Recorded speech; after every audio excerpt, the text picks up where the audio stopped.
What just happened in the markets wasn't a correction. It wasn't profit-taking. It was a rehearsal. A dry run for a failure the system has already priced in but hasn't yet admitted to you. You watched an index twitch, a currency shudder, a headline scream about volatility. And you were told a story about inflation or geopolitics or earnings. That story is a decoy. The real event was silent. It happened in the plumbing. In the dark pools where price discovery goes to die and liquidity is just a theoretical concept on a banker's spreadsheet. The trap wasn't sprung today. The trap was armed. And the entire financial media complex is now narrating to you a movie about the weather, while ignoring the fact the foundation of the house is already split. This is critical. Because when the actual break comes, and it will, the narrative will be your enemy. It will tell you to buy the dip, to trust the bounce, to see stability where there is only algorithmic fragility. What you felt this week was the first tremor, not the earthquake. And the worst mistake you can make now is to confuse the warning for the event. The system is speaking in a language of pressure, and you have been taught to listen to the translation of liars. Let's translate it ourselves. Right now. The real move wasn't the sell-off. The real move was the complete absence of a bid at critical levels. For 3 hours, across multiple asset classes, the market didn't find a floor. It found a vacuum. And a vacuum in modern finance isn't an accident. It's a design feature. It's the direct result of a decade of building markets on leverage, not ownership, on speculation, not capital allocation. The warning shot has been fired across the bow of every portfolio built on the assumption of constant liquidity.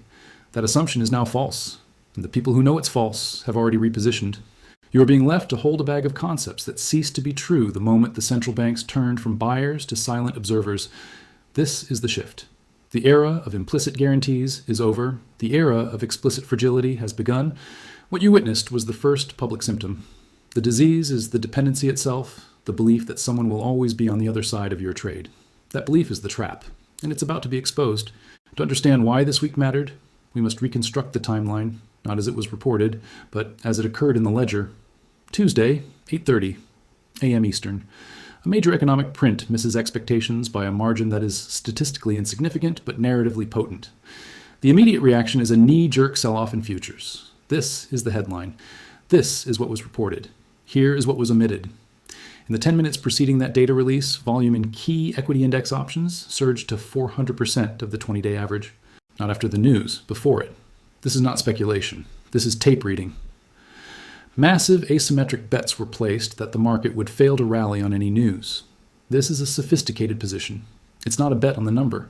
It's a bet on the market's inability to process the number constructively. It's a bet on broken psychology. The first trade was an algorithmic sell order for $850 million notional in S&P E-mini futures, executed in a single millisecond. The headline narrative said, investors reacted to data.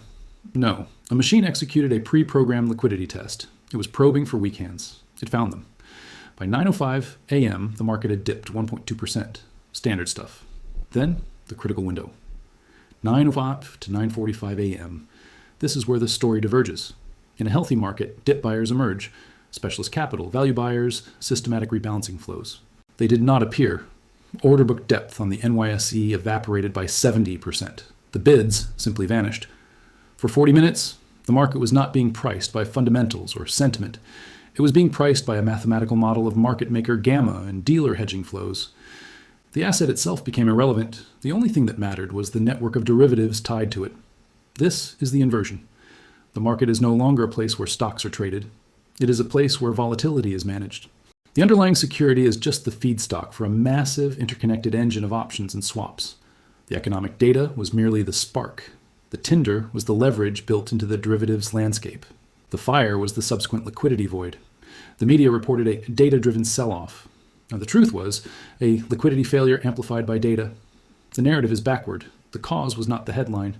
The cause was the brittle structure waiting for a headline. The hidden mechanism is not a Wall Street conspiracy. It's a financial physics equation. It's called the dealer gamma grid. One-line definition. Market makers, who provide liquidity by selling options to the public, must hedge their own risk by buying and selling the underlying asset. Why it matters. This hedging activity becomes the dominant force in the market, not investor conviction. Their buying and selling is mechanical, relentless, and price agnostic. It stabilizes markets when volatility is low and destabilizes them when volatility is high. It is the market's invisible pendulum. Apply it here. In the weeks leading to this event, a massive wall of short-dated, out-of-the-money put options was sold by speculative traders betting on calm. These were bought by market makers. To hedge, these dealers were forced to buy futures. This created an artificial buoyancy, a false stability. It made the market feel strong. But it was a strength born of mathematical necessity, not economic optimism. When the initial sell-off began, those options moved closer to being in the money. The dealers' hedging math flipped. Their required actions switched from buying to selling, not because they wanted to, because their models demanded it. This is the machine eating itself. The initial drop triggered a mechanical, automated, and accelerating feedback loop of selling pressure from the very entities meant to provide stability. This is the plumbing backing up. The leverage isn't in margin accounts this time. It's in the delta and gamma of a derivatives book so large it dictates the movement of the cash market. The metaphor is not a casino. It's a nuclear reactor where the cooling system is powered by the core reaction itself. When the reaction slows, the cooling fails. When the reaction speeds up, the cooling system overheats. There is no stable state, only managed decay. This is why the bounce, when it finally came at 9:45 a.m., was so violent and unconvincing. It wasn't value investors stepping in. It was the same dealer gamma grid, but now with options expiring and positions rolling, forcing a fleeting wave of covering. It was an algorithmic sigh, not a fundamental breath. The market you are watching is a phantom, a derivative of a derivative.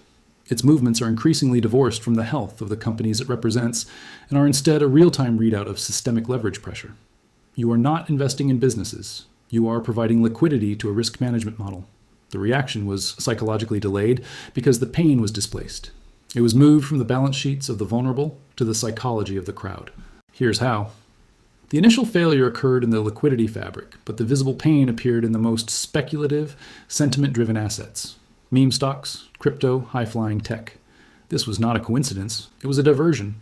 A liquidity crisis always attacks the weakest point first. The weak point today is not over-levered hedge funds. They are hedged. The weak point is the retail psyche, conditioned by 3 years of there is always a bid. When that bid vanished for 40 minutes, the emotional foundation cracked. The institutional players felt the plumbing seize, but they didn't panic. They adjusted models. The public, watching the same ticker, felt a primal fear. The fear of the void. This is why the recovery felt hollow. Because the institutions got the information they needed, a map of the liquidity cracks, while the public got a story about resilience. The narrative of a successful test of support is a psychological pacifier. The real lesson was the opposite. Support was not tested. It was absent. It was replaced by a purely mechanistic, unstable bidding entity that can and will switch from buyer to seller in a microsecond. The delay in widespread panic is the most dangerous part.